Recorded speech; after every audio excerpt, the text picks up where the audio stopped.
but welcome. Okay, let's see here. Check something really quick.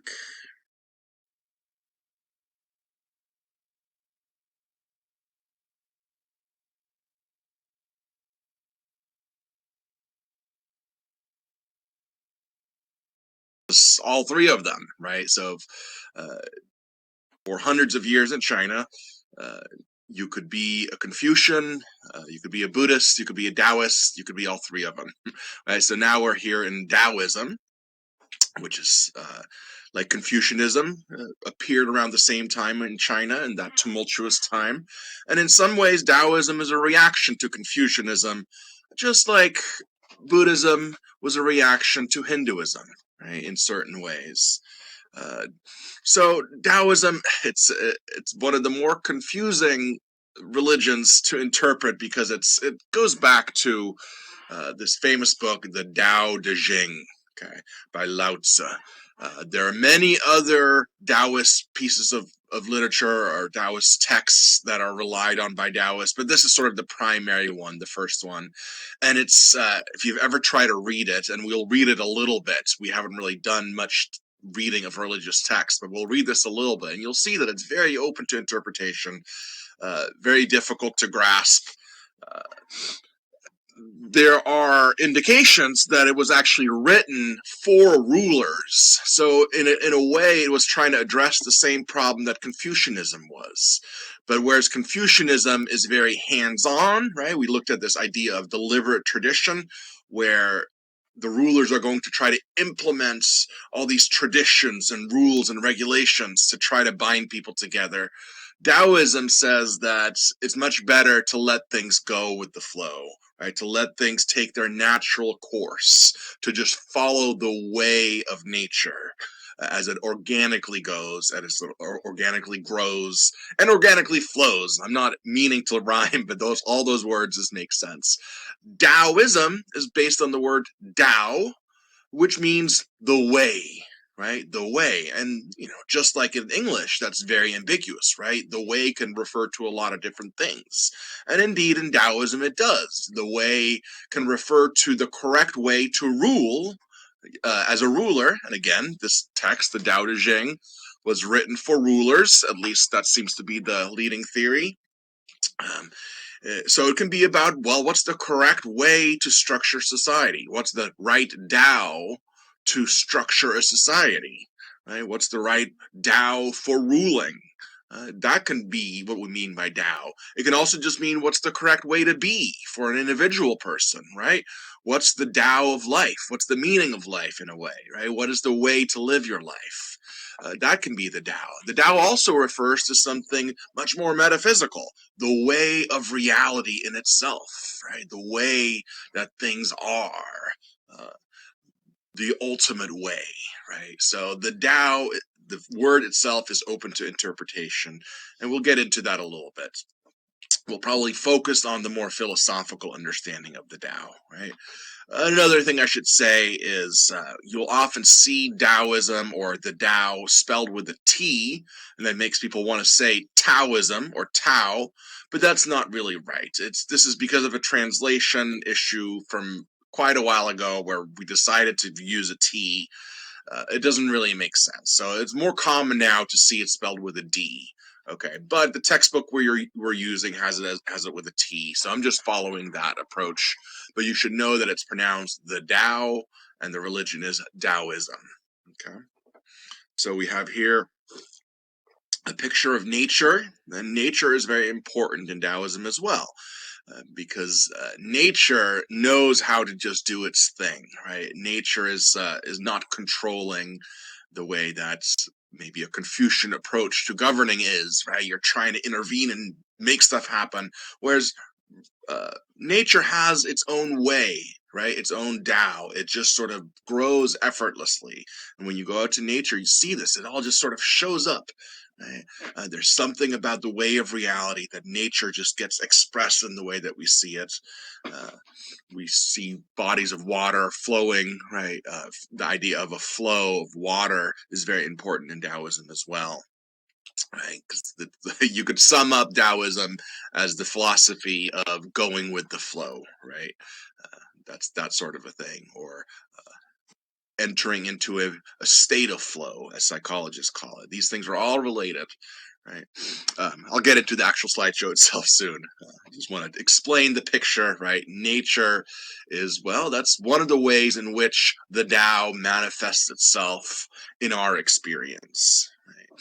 So if you want to get close to the Tao, if you want to get close to reality as it truly is, get close to nature, right? So Taoism is associated with this idea as well of looking to nature as a guide for how to live our own lives, looking to nature as a way to get close or closer to the ultimate explanation of everything, the ultimate origin of everything, which is also referred to as the Tao, right? So in that sense, the Tao is a little bit like the concept of God in Christianity or Islam or even some of the Eastern religions. But the Tao is not a person with a mind. The Tao is not an agent. One of the important things to understand about the Tao, when we think about the Tao as ultimate reality, right, what everything comes from in a way, what everything is based on, what everything is dependent on, right, the ultimate way of reality itself, is not something we can comprehend with our finite human minds. Right? That's one of the points in Taoism, is that we as human beings conceptualize the world around us in all sorts of ways. We carve it up into categories and concepts. Here's this thing over there, here's that thing over there, to make it understandable to ourselves. But reality in itself, we might say, is beyond our understanding, right?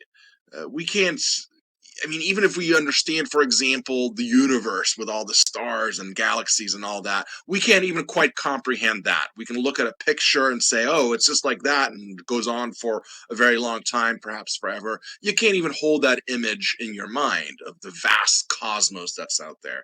And that's just the reality as we are able to observe it as finite human beings. What about the rest of reality, right? What about the ultimate origin of everything that we see? This is bound to be beyond our understanding, beyond our concepts. So, to get close to the Tao, you must let go of conceptualizations and you must simply be with the Tao.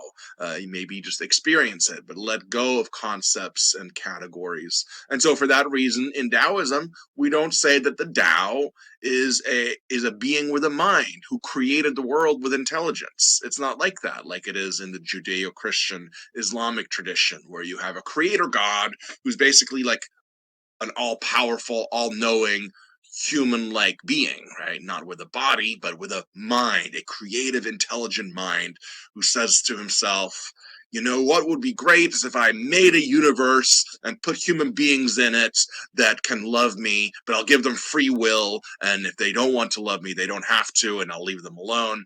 Right? That's sort of summing up certain aspects, anyway, of at least Christianity. Right? There's this whole plan that's put into place by this intelligent being.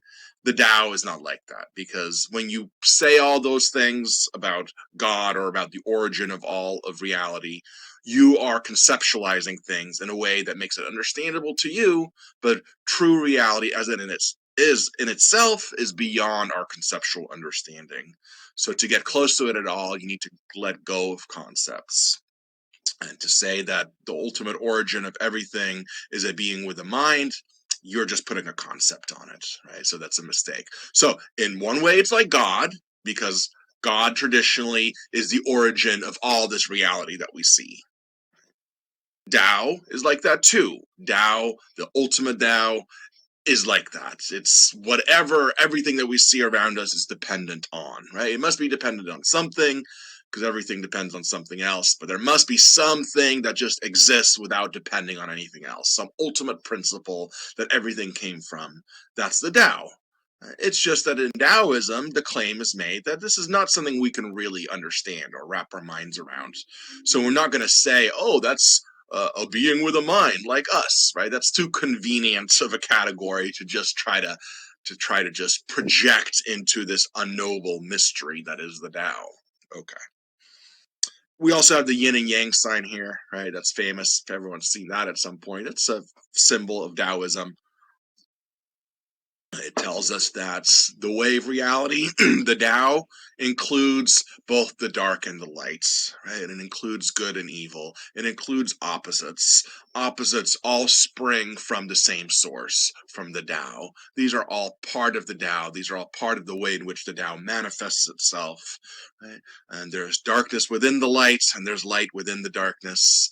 Uh, Things aren't always that cut and dry, is one way to put it, right? We conceptualize things into opposites, but when we take a closer look, we'll see that there's always an element of the opposite within the opposites, and vice versa, and that ultimately reality in itself does not have these opposites within it. These are just conceptual frameworks that we attach to the way that we experience reality. Okay, let's go to the actual slideshow here. We'll look at the supposed founder of Taoism, Lao Tzu. Then we'll look at the concept of the Tao more closely. And we'll look at least 3 different ways of practicing Taoism, or of approaching it. We saw a similar kind of thing in Hinduism, right, where we have the 4 yogas. And they're not necessarily mutually exclusive. You could do all of them, one of them, 2 of them, whatever. Same thing here with these 3 different approaches to Taoism. And then we'll look at these important concepts, the concepts of Wu Wei and the concepts of yin and yang, which we just looked at in that little symbol. Okay, so first let's look at Lao Tzu.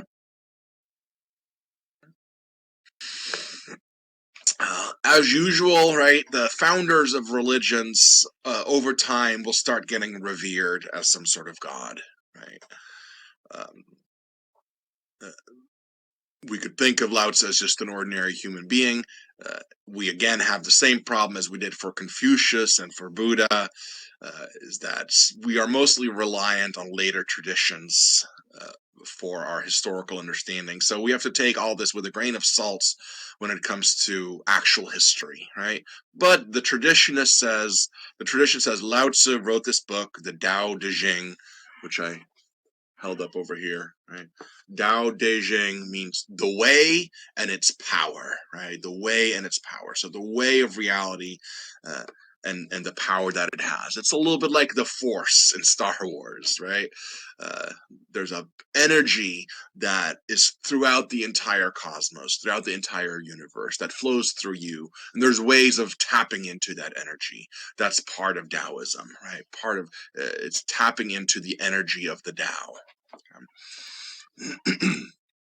What was I saying? Tao Te Ching means the way and its power, right? And it's sort of the foundational document for Taoism. Lao Tzu supposedly wrote it, right? So he is possibly lived around the same time as Confucius. And again, on certain interpretations, this is really just a text for rulers, right? So an antidote to Confucianism, where Confucianism is very hands-on type of government, trying to instill all these values by traditions and things like that.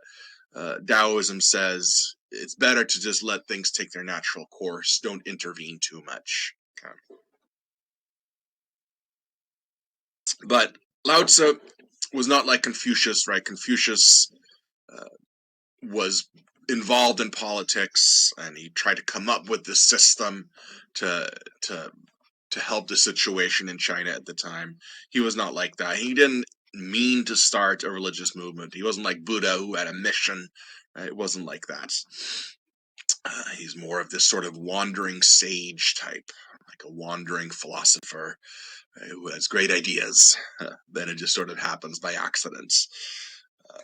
Supposedly Confucius met him, right? This is one of these legends, one of these stories, and he just could not wrap his mind around this enigmatic figure of Lao Tzu. Like Lao Tzu was just so beyond. He was much like the Tao, right? The Tao is beyond our concepts, beyond our understanding, and Lao Tzu is this embodiment of the Tao.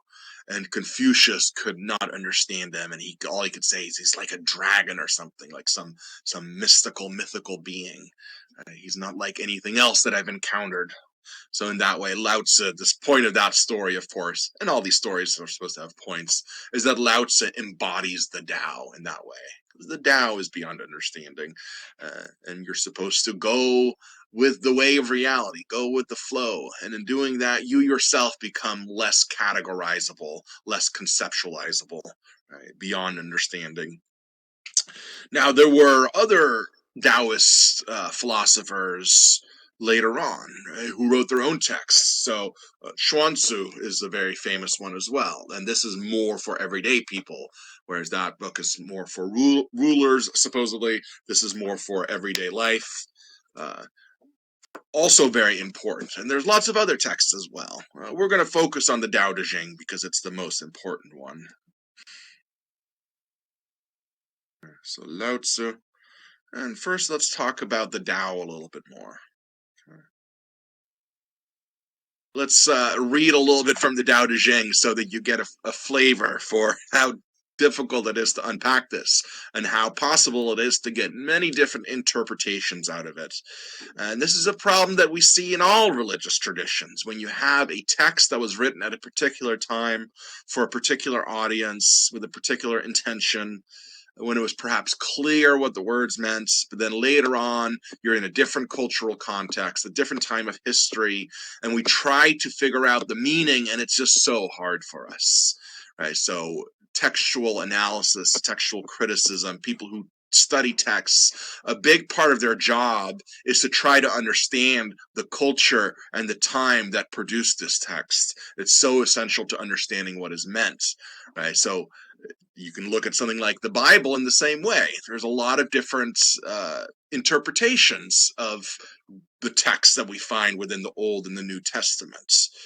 It's very difficult, and people have religious differences based on these interpretations, right? Based on how we should interpret the text. So we still have Protestants versus Catholics trying to interpret the text, and the Protestants say this says things in favor of our way of understanding Christianity, and the Catholic says no, this actually points to our way of understanding Christianity. So you have this problem of interpretation, and people who study the Bible in an academic way, not in a religious way, but in an academic way, their job is to try to understand more about the society and the concerns of the people that produced that text, right? To try to understand where it was most likely coming from at the time that it was written. Whereas most everyday Christians will just open up the Bible and start reading and think, well, that's what this means to me, without an understanding of who this was written for what intention, by whom, in what cultural context. When people read the Bible, they don't know these things. So the same is true for this religious text here, right? Is that it's very difficult to unpack this. And we'll try one way of unpacking it, but it might not be the only one. Yeah, exactly. Yeah. Right, exactly. Yeah. And, Catholicism and Protestantism is a good example of that. Now, in my mind, they're both versions of Christianity, but to some Protestants and to some Catholics, the other side is heretical. They're not even that religion. They've come up with something different, right? In many cases, it has to do with, well, how do you interpret this ancient text? We'll look more at that when we look at Christianity, for example. Yeah. And so here with Taoism, it's going to be the same thing, right? You're going to have different interpretations that are possible. And oftentimes they depend on the translation that we have. I'll read this and then I'll read a different translation. And we'll see how that may change things a little bit. The same thing is true of the Bible, right? The people that are translating these words are always making choices that are based on their particular cultural understanding of what the text is probably trying to say. Right? So you'll have very big differences sometimes in the translations of the Bible. We'll see very big differences in the translations of the Tao Te Ching as well. Right? Okay, so let's read this and maybe give it an interpretation, and then I'll give you another reading. The Tao that can be told is not the eternal Tao. The name that can be named is not the eternal name. Okay, so the name, when it says name, we might think of that as concept instead. This is my interpretation, right? So let's go back to the Tao that can be told is not the eternal Tao, right? The way that can be told is not the eternal way. So what we might say here is that this ultimate origin of all of reality, that all of reality manifests from, right? What some might call God, but we can't really say God here because God usually means a being with a mind. It does not mean that here. This is telling us that the ultimate origin of everything is not something you can put into words. So we can talk about many Taos. We can talk about the way that this goes or the way that this is. And we can talk about the way that nature is. But the way of ultimate reality, the way of that source of everything, is not something that we can say in words. We can maybe point to it, or we can maybe say it's not this, it's not that, but we cannot put into words what this is. Because we are recognizing that everything we understand is through a filter of concepts, of very human ideas. And so the source of everything is something that is beyond those ideas. So the name that can be named is not the eternal name. So our ideas about the world, right, that we have, the way that we categorize things into different concepts, that's not going to apply to this eternal Tao, whatever its name is. And we can't really give it a name. We can't really give it a concept. It has its own way, right? It is what it is, but we can't understand it. We can't name it. We can't conceptualize it. We can't get our hands on it. It's beyond our understanding. Okay, so it's this unnameable, this unconceptualizable, right? I prefer that. Uh, this thing that you can't put into concepts, that's the eternal or real. That's the ultimate reality that everything is based on. Naming is the origin of all particular things. Right? So this is saying there's this big amorphous sort of reality that everything's based on. Then when we come to our everyday lives, where we look at all the objects around us, we've carved up that reality into different things. So naming, in other words, putting concepts of things, creates individual things. Sometimes this is called the 10,000 things in some translations. It's the 10,000 things. So I've carved up the world into concepts. Here's a cup. Here's a hand. There's a tree. Here's a book. Right? It's this human activity of categorizing and conceptualizing that creates for us a world of many, many things in it. But all those many things came from a single origin. Free from desire, you realize the mystery. Okay. So the conceptualizing that we do is based on our human needs. The way that we carve up the world is based on our needing to live in the world and having an ego, right? We're back to the theme of the self, of the ego with its desires. It's the result of these particular selves that we are that have these needs, these desires. That ultimately results in us conceptualizing the world around us, naming all the different things so that we can navigate that reality and get the things that we want. If you free yourself from this need to conceptualize everything, this need to categorize everything, this need to think about things to serve our own ego, if you let go of that, you get closer to the mystery of the Tao. Right? If you can truly experience the world around you without any conceptual framework, then you're a little bit closer to the Tao. You're a little bit closer to the mystery of reality, right? So the mystery here, I think, is referring to this sort of unreachable source of everything, this unconceptualizable thing, right? So when you free yourself from desire and thereby free yourself from the need to conceptualize everything around you, when you drop that, you realize the mystery. As long as you're caught in desire, then you only see all these manifestations of the Tao. Right? So the manifestations are just all the things that you see around you, all these individual objects that you can look at and point to and say, there's that thing, right? All these Taos that we can name, all these, well, here's the way of the cup. What is its way? Well, it holds things. We can talk about those things. Those are all the manifestations of the Tao.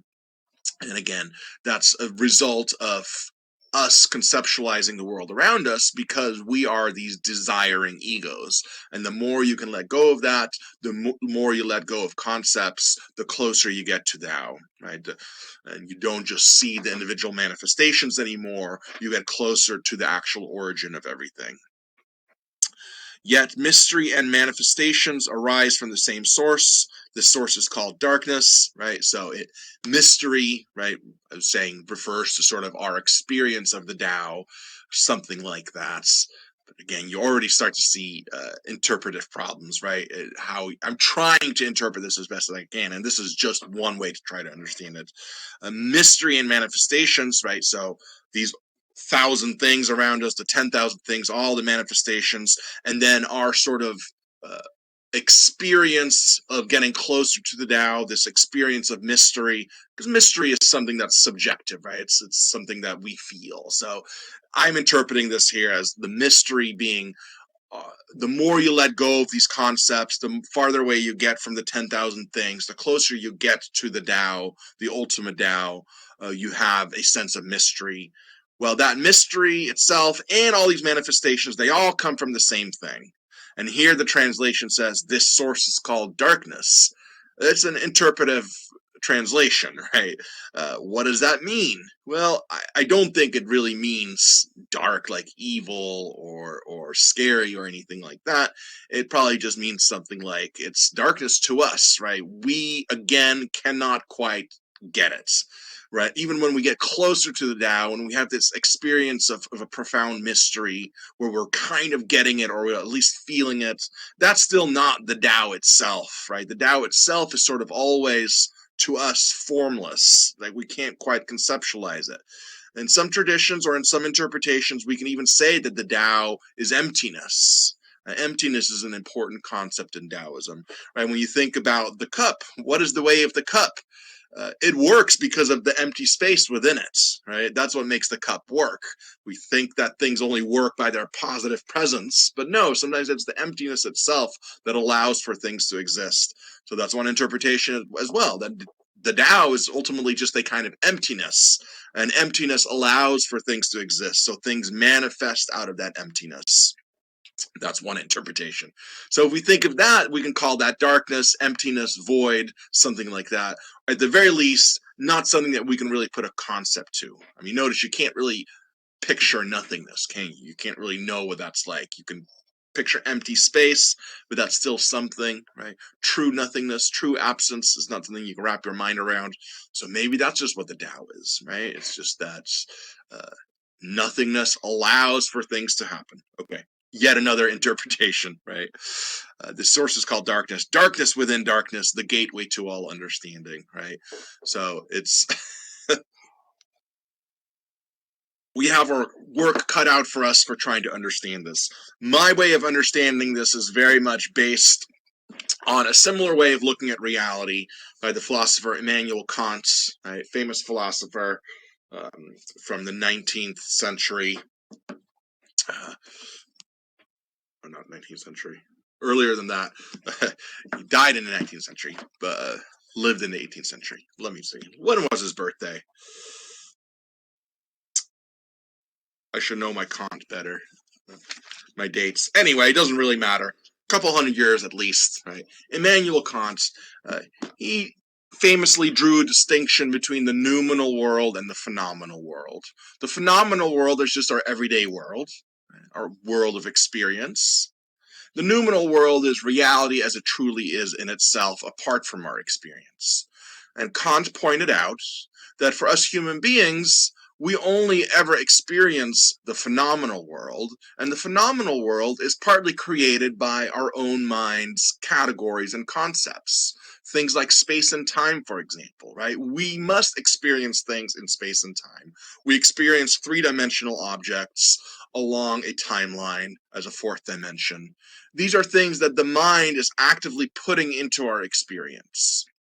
You might think of our color experience. How does vision work?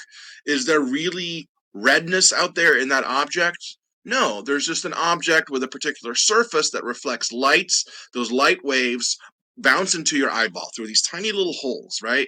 That's how the red gets in, right? But there's no red traveling through space. There's just light waves. These light waves hit the back of your eyeballs. That sends a signal to your brain, and your brain then interprets that light wave, that frequency, as the color red. Right? So your mind is actively painting your reality out there. The reality out there is colorless, right? There is no color out there at all. There are just surfaces that reflect light waves at certain frequencies that your mind then interprets as red. So when you're looking at the world around you right now, this colorful world all around you, it's a kind of virtual reality that your brain is creating for you, right? Your brain is creating your sense of redness of things that are red in your environment. So all your experience is like that. All your experience is formed and conditioned by the categories and the concepts that your mind is putting into your experience. That's the phenomenal reality that we all experience. It's a kind of meeting of a mind and some sort of stuff out there, the noumenal world, stuff in itself. We never experience the things in themselves as they are apart from experience, because all we can ever do is have experience. That's how we know the world around us. And the world that we know is the phenomenal world. Right? So we can understand that same distinction happening here. Right? Kant's noumenal world, things as they are in themselves, that's a little bit like the Tao. The manifestations that Taoism is talking about, that's a little bit like the phenomenal world, the everyday world, the world that we see that is being carved up by our concepts and our categories that our minds bring into our experience. So if you want to get closer to the noumenal reality, you're going to have to let go of those concepts. You're going to have to become sort of empty, just like the Tao itself. Okay. Now, this is this translation. Here's another translation. The ways that can be walked are not the eternal way. Notice that in the first translation, it's the Tao that can be told. The way that can be told, the way that can be put into words is not the eternal Tao. But now here suddenly we have the ways that can be walked are not the eternal Tao. The names that can be named are not the eternal name. The nameless is the origin of the myriad creatures. This says the naming is the origin of all particular things. This says the nameless is the origin of the myriad creatures. How confusing, right? The named is the mother of the myriad creatures. Therefore, always be without desire, in order to observe its wondrous subtleties. Always have desire, so that you may observe its manifestations. Both of these derive from the same source. They have different names, but the same designation. Mystery of mysteries, the gate of all wonders. Notice where earlier it said darkness within darkness. This says mystery of mysteries. Okay. This one says the way that can be told of is not an unvarying way. The names that can be named are not unvarying names. It was from the nameless that heaven and earth sprang. The named is but the mother that rears the 10,000 creatures, each after its kind. Truly, only he that rids himself forever of desire can see the secret essences. He that has never rid himself of desire can only see the outcomes. These two things issued from the same mold, but nevertheless are different in name. This same mold we can call but the mystery, or rather darker than any mystery, the doorway whence issued all secret essences. Okay, now enough of that. Just to give you a flavor for how different these interpretations can be and how difficult it is to try to interpret what these things mean.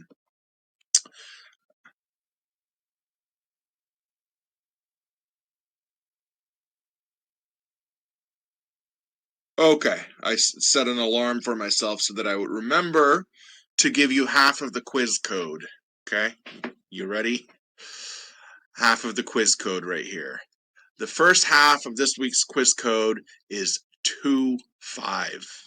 Okay, the first half of this week's quiz code is 2-5. Okay, and then I'll tell you the next one on Thursday.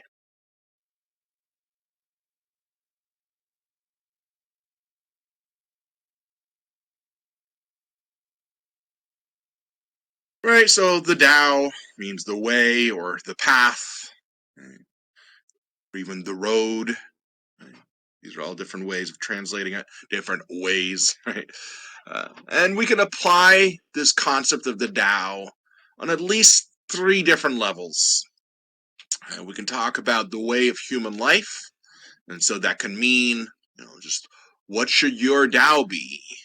What path should you walk? Or it can refer again to how should we structure a society? How should a ruler rule? That's the way of human life. Then there's the way of nature, the way in which nature, as we observe it, naturally unfolds. Knowing, of course, that when we observe nature, we are still putting our own concepts and categories onto it. Again, that red flower doesn't actually have any redness in it, right? The red flower just has a certain surface that reflects the light waves that are hitting it in such a way that when we encounter that light wave, we bring to the table this concept of redness, right? So, but nevertheless, nature is a little bit closer to the Tao when we experience it than, for example, our human lives with all our conventional things and all of the stuff that we make. That's us being busybodies. That's us not going with the flow. We're creating extra stuff. Right? Nature gives us a kind of picture, at least, of something that's closer to the Tao because of the way in which nature just effortlessly unfolds itself. So we look to the way of nature, we look to the Tao of the natural world uh, as a model of the Tao of ultimate reality, the ultimate Tao. And that's the way of ultimate reality. That's this third way of understanding the way. Right? So three ways of interpreting the way, right? Three levels of the Tao. And when we live our lives, when we try to figure out what our way should be, we should look to nature as a guide, right? That's one of the themes here, is the theme of nature. There's this natural order that exists in the world. Nature isn't trying or striving, right? Nature, all of nature is like a river. The river just flows. That's just in its nature. It just does what it does. It doesn't try, right? Again, the Force in Star Wars is very much influenced by the Tao, right? Because that's the whole thing too. That's the quote, right? There is no try, there is only do. Right? And that's what nature is like. Nature just does its thing perfectly every time because it just simply does what it's in its nature. It allows itself to just flow effortlessly. Whereas we as human beings get in our own way all the time. We create our own stumbling blocks by overthinking things, by over-conceptualizing things, by trying to predict everything, by trying to control everything. If you let go of that, right, if you can be more like the way that nature is, effortlessly what it is, then you'll have an inner transformation. You'll get closer to the Tao. You'll be more of an embodiment of the Tao. And it's this, again, this kind of emptying of the self, right? Because the Tao itself is kind of empty or formless. You yourself should be like that, closer to the Tao. Then you can sort of just flow naturally. You won't create problems for yourself. So we look to nature for that. Like I said, this natural world that's closer to what the Tao is like, it's still, when we observe the natural world, it's still this noumenal world out there that's creating a phenomenal world within us, within our consciousness, because of the way in which our minds categorize things out there, right? There's a snake, there's a squirrel, that flower is red, that one's green, right? We're still carving up the world when we do that. Even though when we look at nature in all its many different forms, we are closer to the Tao, still we are conceptualizing things around us. Ultimate reality, right? The ultimate Tao, the eternal Tao, is beyond our concepts altogether. So that's the quote, right? The Tao that can be told is not the eternal Tao, right? So we can differentiate Tao, right? At least these three different ways. Uh, but when we talk about the Tao, as it were, with a capital T, something that's like a God concept here, but we should be very careful with that because it's so unlike to Judeo-Christian Islamic God, right? It's not like that at all. And it's not even like Brahman in Hinduism because Brahman is still conceptualized. It's still it's consciousness, right? It's bliss, it's being. This is just beyond any of those categories. Right? The Tao, the ultimate origin of everything, is something that as human beings we cannot quite understand. Understanding anything always involves the concepts and categories that we carry with us in our minds. Those are not necessarily reflective of the actual reality that's out there. And I just used the red example to illustrate that, right? That's, you can't help but see the world in this colorful way, and you look around you and you convince yourself that, oh, the world is green and red and purple and blue. Well, again, it isn't really, right? There's just light waves bouncing around off of surfaces. And depending on the structure of those surfaces, they bounce back with different frequencies. And those frequencies then get interpreted by your brain as redness, blueness, greenness, as you sort of paint the canvas with your own mind. Right?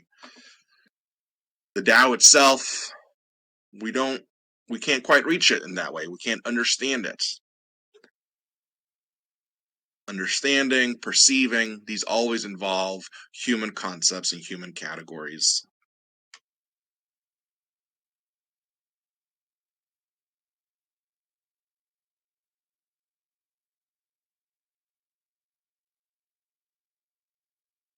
The best we could do is have something like an experience, right? But not a visual experience, not something where you're looking at stuff and think that you see the Tao. It's not going to be like that, right? There's the idea that if you perhaps empty yourself enough to get rid of your concepts, you can sort of tap into that energy of the Tao, that flow. So this is, very close to Buddhism, of course, very close to certain yoga traditions in Hinduism. Right? It's the same thing over and over that we keep finding in these religions, right? The idea of emptying yourself of desire in order to tap into something much deeper. Right? In Hinduism, we call it Brahman. In Buddhism, it's Nirvana. Right? Here, if we're talking at least about the experiential part of this religious tradition, we could say something like, you are feeling the energy of the Tao. You are entering into the flow of the Tao. Right? You can have a religious experience, in other words, but this must be done by getting rid of any attempt to rationally understand this Tao. You can't understand it in those ways. It has to be some sort of raw experience.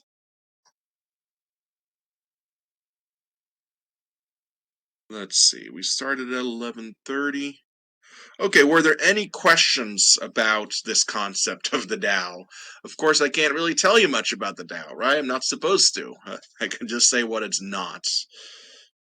This is similar to certain traditions within Christian theology that say we can't talk about God directly either. Actually, we can only say what God isn't. This is called via negativa.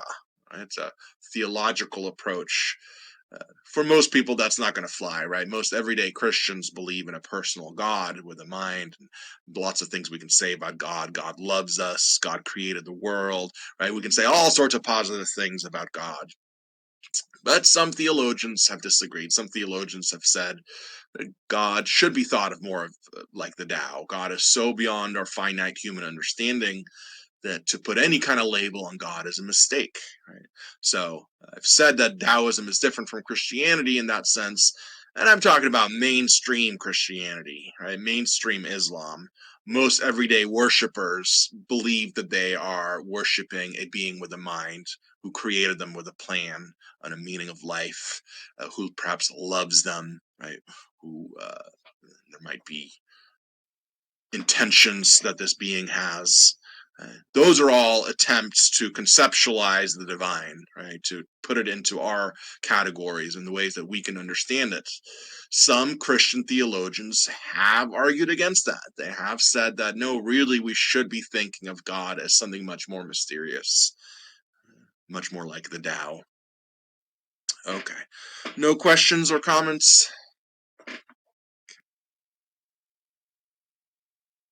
I'll wait a second. Okay. And if this is all confusing, that's perfectly okay, right?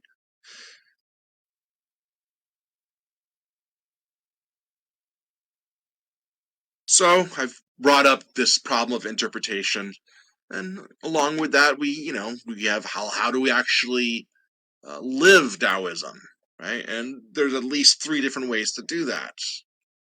Traditionally, there have been. Okay, so we'll look at those three. Uh, Now, remember, this famous book is called The Tao Te Ching, right? Uh, the Way and Its Power.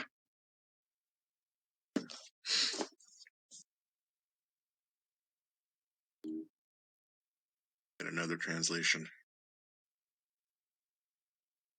So, duh, just again with the soft duh, right? D, it's not t, it's duh, means power, right? So, there's this idea that there's the Tao, the ultimate Tao, and it has a kind of way to it, right? It has a kind of flowing nature to it. uh, that manifests in nature and in ourselves. And part of the religious tradition then is to see if you can tap into that duh, if you can feel that power within you, right? It's basically its version of feeling the power of God or feeling the love of God, but it's much more abstract in a way. So we'll look at philosophical Taoism, religious Taoism, and what are called really a bunch of different approaches called the vitalizing Taoisms. So I'll explain what each of those are. We could summarize it in this way: philosophical Taoism tries to tap into that power by being very efficient. We'll look at what I mean by each of these. I'll just tell you what they are, and then I'll tell you what they mean. Okay, efficient power is what you're after in philosophical Taoism. Vicarious power is what you're after in religious Taoism. And in the vitalizing Taoisms, we're after augmented power. Okay. And I'll tell you what each of these mean. So let's take those in reverse order. Let's look at the vitalizing Taoisms first. So this is really a set of practices that you can find throughout China. There's not a unified theme to them really, except this idea of tapping into the power of the Tao. So on this approach, the Tao is something you can feel its power as something like energy in the human body or in the mind. This energy, we can refer to it as qi. Right? So qi is basically just the power of the way, right? The de of the Tao within the human organism. So it's not one single unified religion, right? Today we have this kind of trend that we call biohacking, where people do different practices to try to unlock energy within in some way, right? People get depressed or feel anxious or they don't have energy to do things in life. And so they try different approaches to try to feel more powerful and more vital and more alive and more joyful. Right? So biohacking is like that. So people do this in various ways, right? People go on a ketogenic diet where you suddenly switch to burning fat for fuel rather than carbs and sugars. And for some people, this changes their life. They feel much more energetic and alive. Uh, Even drinking a cup of coffee is like that, right? I've got one more sip in here. Right, the caffeine in here, I mean, it tastes good. I like that too, but it's for sure I like the caffeine, right? I'm hacking my biological system to try to optimize my power a little bit, to try to up my power levels, right? To try to up my chi. That's what the coffee is doing for me. There's other things like this as well in today's society, right? You have people that get in really cold water. I've tried this myself. We have this thing called the Wim Hof method, where you do deep breathing and then you get in cold water and it's energizing and vitalizing and it's supposed to boost your immune system, right? All these things, what they have in common is you're doing something to your physical body or your mind to try to be more vital, to try to be more energetic, to try to be more present in the world, right? in the language of Taoism, we could say you're trying to tap into the power of the Tao. Right? Within the human body, we call that the Qi. Right? Right? It makes sense, right? It feels good. It's good to have energy and to feel alive, right? Isn't that the best when you're really truly doing something? We've talked about this before. We talked about this in Hinduism and Buddhism, right? When do you feel like you're best? Well, when you're really pleasantly engaged in a task and you're not feeling tired or anxious, and you're just feeling joyful, and it almost feels like an energy surging through you, right? So we can talk about that as just feeling the power of the Tao, right? That energy when you feel it flowing through you. The idea here then is, well, if we sometimes feel that energy flowing through us, and when we do, we are tapping into the Tao itself, how come we don't always? How come we often feel depressed or tired or anxious, not satisfied, disconnected from our everyday world? All these things we've talked about before when we talked about Buddhism and Hinduism, right? Well, the idea here is that energy has a flow to it, but energy can be blocked, right? Just like you could put a dam in a river, the water that flows naturally is now stopped, it's backed up. And so we ourselves get backed up. We create blockages within ourselves. Uh, the vitalizing Taoisms try to figure out ways to unblock those blockages, to get rid of those blocks, so that the natural energy of the universe, the De of the Tao, can flow through us, right? So this kind of goes back to the idea that we create our own stumbling blocks because of us as human beings, because we have these minds, these pesky minds that make us overthink things, right? That create strong desires in us that we feel dissatisfied when we don't get them, right?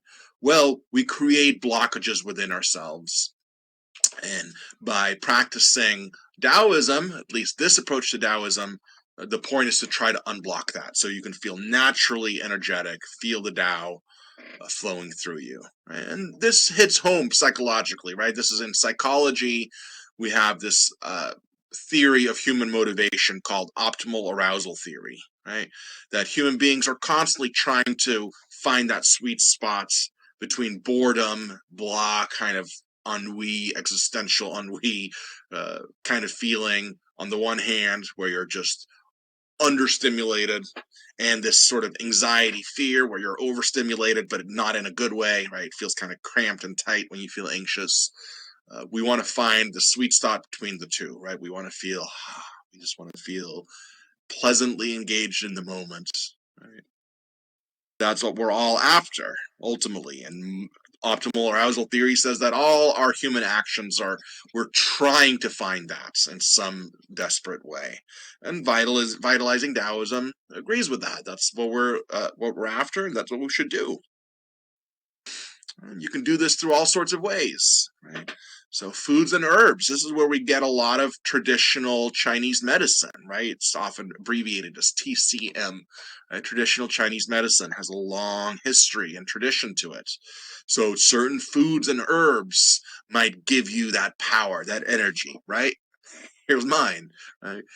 It might allow you to tap into that power of the universe a little bit more easily. And this gets to be very complicated with certain foods representing hot and other ones cold, and you have to find the right balance. There's not a lot of scientific backing behind this, but I mean, placebo effect is very, very powerful, and it's real, right? Uh, Going off on a little bit of a tangent here, but placebo effect is often downplayed. Everyone knows what placebo effect is, right? That if somebody tells you that you're being given medicine, if you have a headache and they say, "Oh, here, I've got medicine for you. This stuff really works." You take the medicine and your headache gets a little bit better. It really works, right? There didn't have to be anything really in that. It could just be a sugar pill. It could have been anything. But as long as you believe that it works, then it'll work a little bit. This even works when you're told that it's a placebo, by the way, right? Even then, it can have the power to work. So it's the power of your mind, right? To believe that something will work, and it will work. So a lot of this could just be attributed to placebo. But I don't think that's a bad thing, right? If it works, it works. It doesn't matter that it's not the ingredients of the medicine, it's the ingredients of your mind that are making it work. Still, if it works, right? So if you find your favorite elixir that to you makes you feel more vitalized and more energetic, then you're tapping into the Tao just the same, even if there's no active ingredient that's really doing it. Anyway, that's one of the ways in which you can vitalize yourself, tap into the energy of the Tao, is just by taking in certain medicines, certain foods. Calisthenics, which has to do with bodily movements, has to do with number 3 as well, dance, right? Uh, just getting your body moving. Martial arts will do that as well. Getting your body moving in certain disciplined ways, perhaps, or maybe less disciplined ways. But just getting your body moving is often a way to unblock that energy or to feel a little bit better, right? I run just about every day. I started out not liking running at all. I often still not that into it. I often put it off or don't want to do it. But I know from habit that if I get my body moving, it makes everything better. Not just my body, but my mind as well. It's good for your brain, right? Uh, Physical exercise, by the way, is better for your brain than doing puzzles and things like that. If you want your brain to be healthy in old age. So physical exercise of various sorts, these are all ways in which we can unblock ourselves to feel that energy of the universe flowing through us. Acupuncture, right? Traditional kind of acupuncture where you have needles put in your body in various spots. And this again goes along with all these theories about different parts of your body being responsible for different things. A lot of it is not all that scientific, but again, it doesn't need to be in order for it to work, right? These traditions have been in place for hundreds and hundreds of years, so they, even if it is placebo in some sense, it doesn't really matter as long as you're getting that end result of feeling like some blockage has been lifted or something within you is lighter and you feel more energetic, more joyful, more present. That's what we're after. And there's even sexual exercises or sexual traditions, like you have the Kama Sutra, which maybe people have heard of, right? Very much in that kind of a vein, right? Anything that makes you feel in the moment and present, anything that can get you building up energy. Uh, breathing exercises.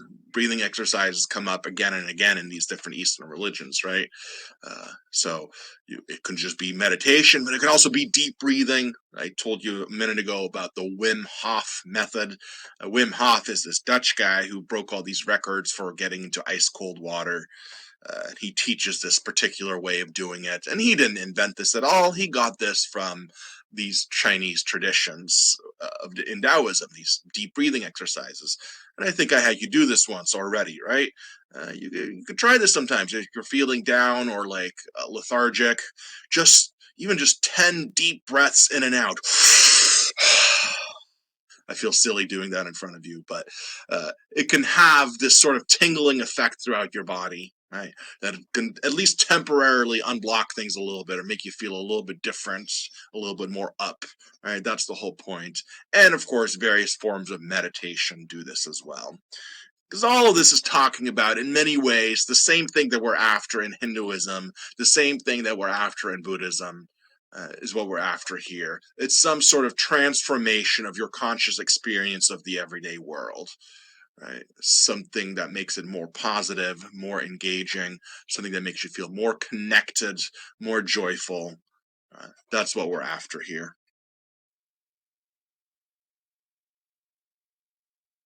Right? So you remember Raja Yoga in Hinduism, right? Attaining oneness with Brahman through these exercises that you do. It's all the same kind of tradition, right? We find these things all throughout the Eastern world. It's a little reductive to say the Eastern world. I mean, it's a huge part of the world, but I hope you understand what I mean. If we look at India and China, things like that, we find these kinds of approaches.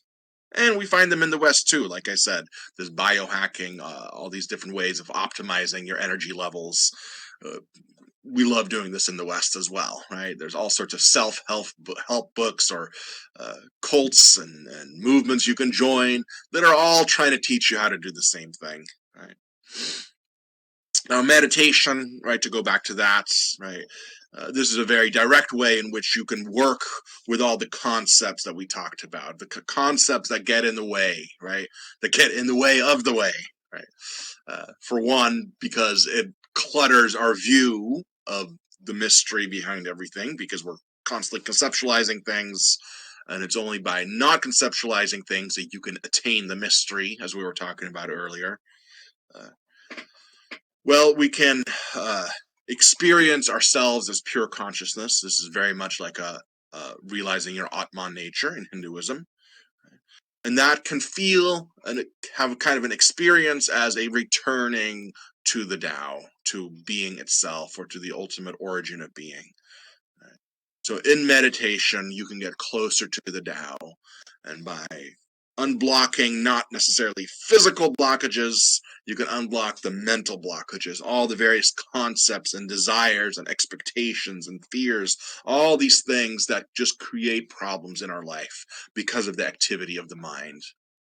If you can get rid of those, you can get closer to the Tao, right? Get closer to that sort of emptiness that we sometimes talk about in connection to the Tao, this formlessness.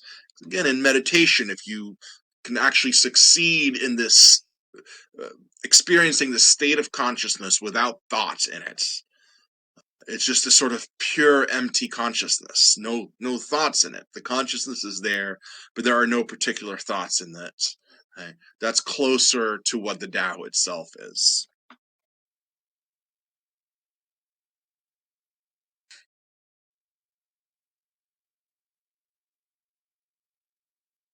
I've talked about this before as well, right? The challenges that come with meditation, that people often feel like, well, you're supposed to clear away thoughts, and that's just impossible for me to do, so meditation is not for me.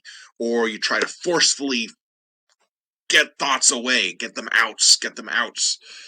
It doesn't have to be that way. You could take a softer approach, right? It could just be practicing of being aware, so that even if you have the thoughts that pop into your mind, as long as you are aware of the thoughts and you're not letting the thoughts carry you away to another place or another time, right? But you become aware of the thoughts.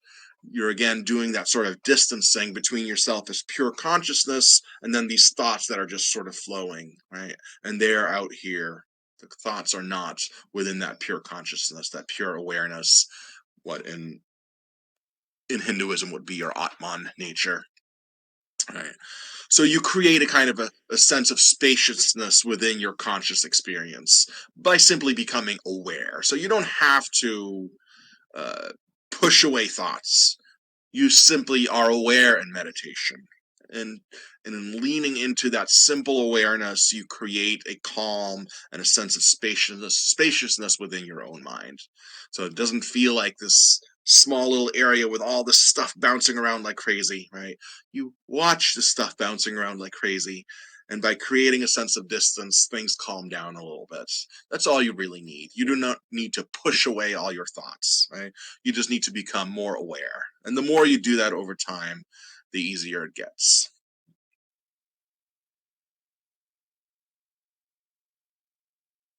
Let's see.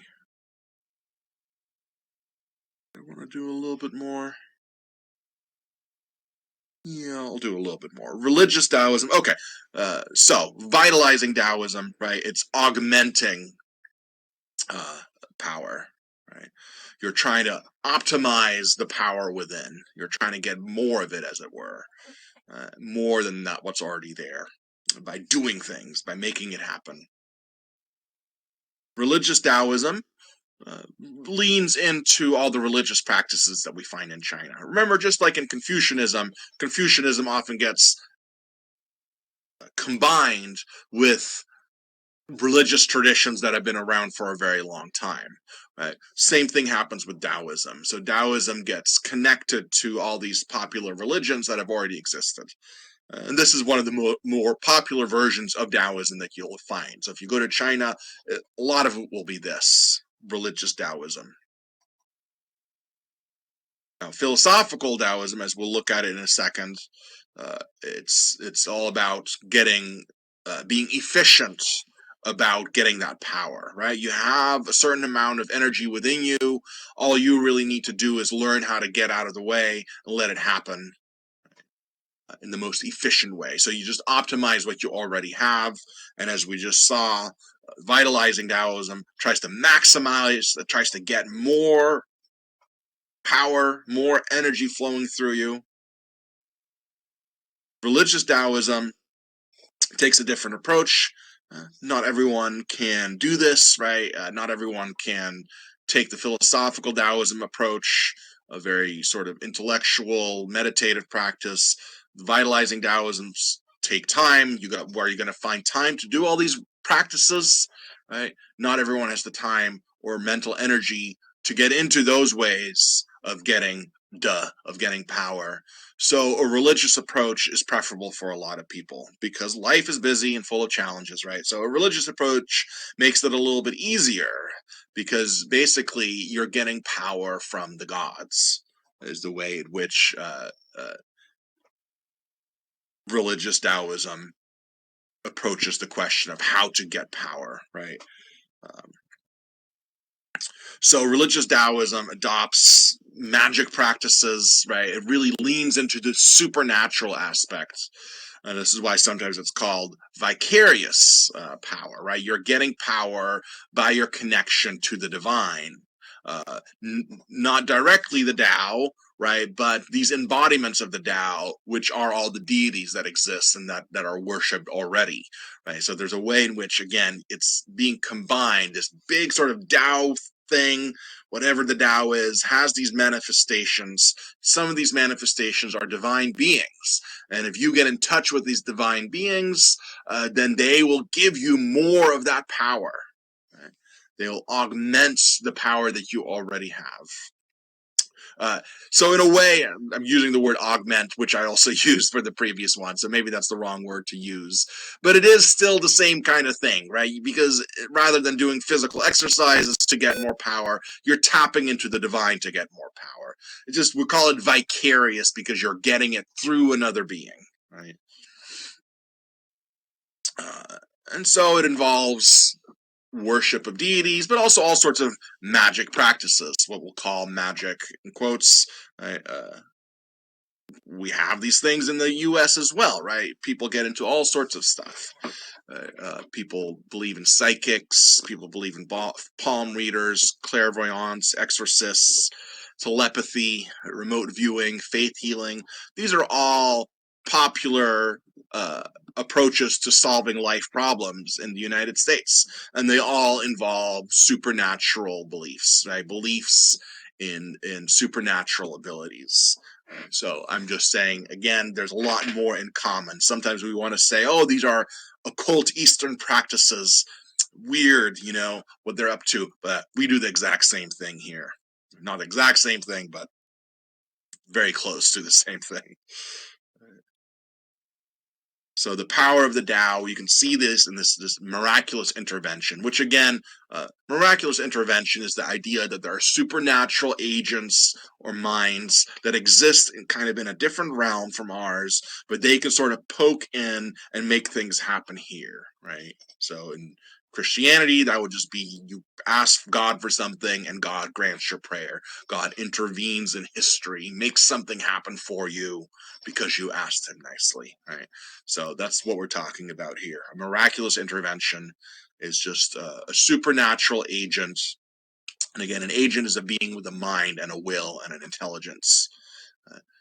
Supernatural agents poking in from this other supernatural realm into our natural world, making something happen that would have not happened naturally, right? So we call it a vicarious approach to because we get the power through non-human forces or beings, through agents, right? Vicarious means through another person, right? That's what gods are. They're persons. They're not human bodies, but they're persons in the sense of agents, minds, conscious, intelligent minds with free will, right? And we get the power through them. So this is why I say you're still augmenting your power, just like in the previous approach. Is just that you're getting that power through something else. You're not getting it through your own activities. You're getting it from these gods or these magic practices.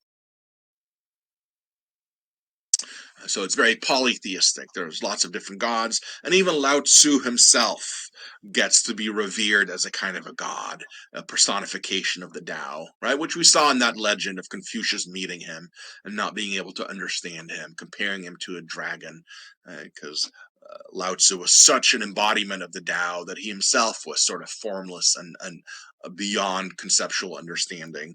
So Lao Tzu himself, over time, gets to become something like a god, at least in this approach, right? But, if we look at philosophical Taoism, doesn't necessarily think that, right? So it's not necessary for Taoism to worship Lao Tzu or to worship any of these gods. It's just that these gods were already believed to be real, and Taoism also made sense. So people just combine the two, right? So you get religious Taoism, a combination of Taoism as a big sort of philosophical conceptual framework, combining it with all the gods that were already believed in and all the magic practices that already existed, right? Well, we're already doing all this stuff anyway. Let's see if we can interpret that through the lens of Taoism. So now we can just say, oh, it's all a matter of tapping into the energy of the Tao. That's what all these religious practices are really about. Okay, we'll stop there, I think. Maybe it's an awkward place to stop, but I think that's about halfway. Halfway, half Tao. Sorry. Were there any questions? I mean, summarize Taoism. Most of what we understand about Taoism or think about Taoism can be traced to this famous book, the Tao Te Ching. It's pretty short. There's lots of other texts as well that are in the tradition of Taoism.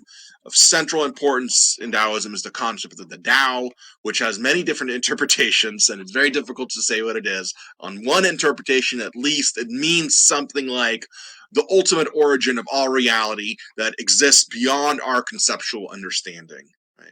And so, one way to approach that is to try to let go of our concepts, then we get closer to the Tao. And we have the idea that the Tao has a kind of power associated with it, this duh.